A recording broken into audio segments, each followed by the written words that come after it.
வாழ்வது நமக்கான புரட்சிகரமான சிந்தனைக்கு ஒரு பாடல். மீண்டும் பிறக்க போவதில்லை இந்த வாழ்க்கை வாழ்வதற்கே.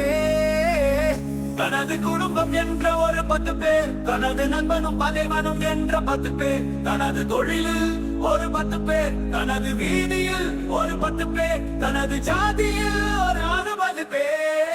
இந்த 100 பேரின் நடுவில் தன்னை உயர்த்தி காட்டிக் கொள்வதும் பாசமாக நட்பாக அன்பாக வீரனாக நல்லவனாக காட்டிக் கொள்வதுமே மனித வாழ்வின் குறிக்கோள் என்று இந்த கேடு கெட்ட சமுதாயம் மனிதர்களுக்கு போதிக்கிறது. எல்லாவற்றையும் அவர்களோடு ஒப்பிட்டு பார்த்து அதை விட ஒரு படியேனும் அதிகமாக இடநாடும் இருக்க வேண்டும். அப்போதுதான் மதிப்பு என்று போலியான வாழ்க்கை வாழ கட்டாயப்படுத்துகிறது. அவன் அப்படி இவன் இப்படி என்று பிறரை விமர்சனம் செய்ய சொல்கிறது. பொருளாதார ரீதியாக தன் நிறைவு அடைந்ததும் பிறரை ஏளனமாக கேவலமாக நினைக்க சொல்லுகிறது. இந்த 100 பேரின் நடுவில் ஏற்படும் அவமானம் கோபம் கௌரவம் மட்டுமே ஒருவனை பாதிக்கின்றன. இதற்காக தன்னுடைய அத்தனை ஆசா பசங்களையும் அடக்கி வைத்து மனித ஜடமாக வாழும் பலருக்கு இந்த பூமி 700 கோடி மக்களால் ஆனது என்பது தெரியவில்லை. என்னுடைய தாத்தாவின் தாத்தா எப்படி இருந்தார் என்பது எனக்கு தெரியாது. எப்படி வாழ்ந்தார் என்பது எனக்கு தெரியாது. அவர் நல்லவரா கெட்டவரா எனக்கு தெரியாது. அவர் பெயர் கூட எங்க தெருவில் பலருக்கு தெரியாது. எங்க ஊரில் யாருக்கும் தெரியாது. இதே நிலை எனக்கும் ஒரு நாள் வரும். நான் இந்த பூமியில் வாழ்ந்ததற்கான அடையாளம் அத்தனையும் கால ஓட்டத்தில் மறையும்.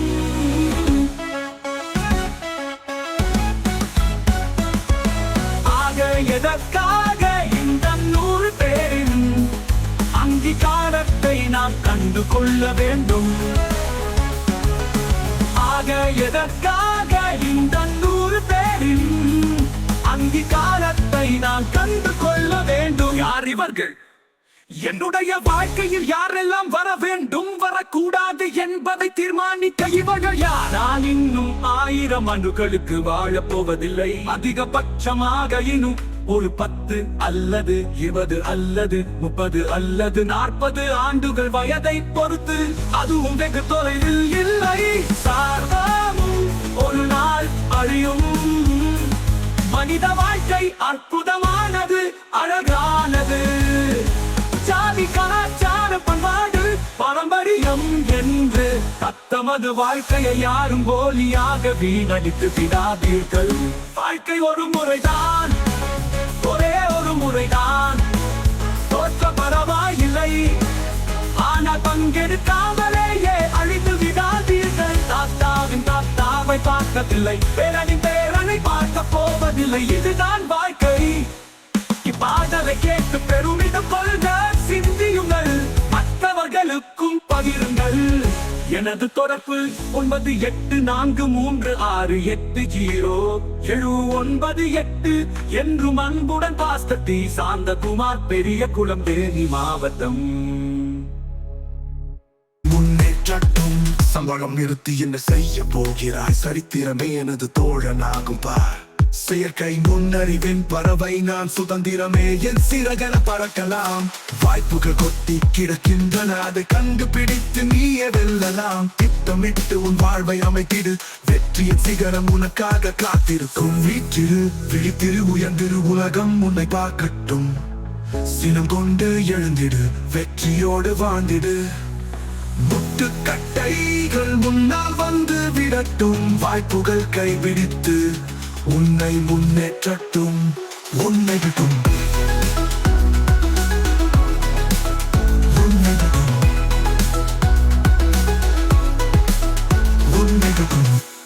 எனது வளர்ச்சியை முடக்க நினைத்து விட்டாய்.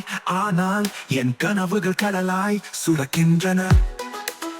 நீ நினைத்ததை காட்டிலும் பலமாக உன்னை அதிர்ச்சி அடிக்க வாழ்வேன் என்றே உறுதியா உறுதியாக உறுதியாக நீ செய்யும் சூழ்ச்சி என்னை பலப்படுத்தும் நான் தேடும் புதிய பாதைகள் உருவாகும் வாழ்வில் முன்னேற்றம் முடிவில்லாத பாட்டு என்னை விளையாமி அல்லாது இது என் வாக்கு வீற்றில் விழித்திரு உயர்ந்திரு உலகம் உன்னை பார்க்கட்டும் சினம் கொண்டு எழுந்திடு வெற்றியோடு வாழ்ந்திடு முட்டுக்கட்டைகள் முன்னால் வந்து விடட்டும் வாய்ப்புகள் கைபிடித்து உன்னை முன்னேற்றட்டும் உன்னைகட்டும்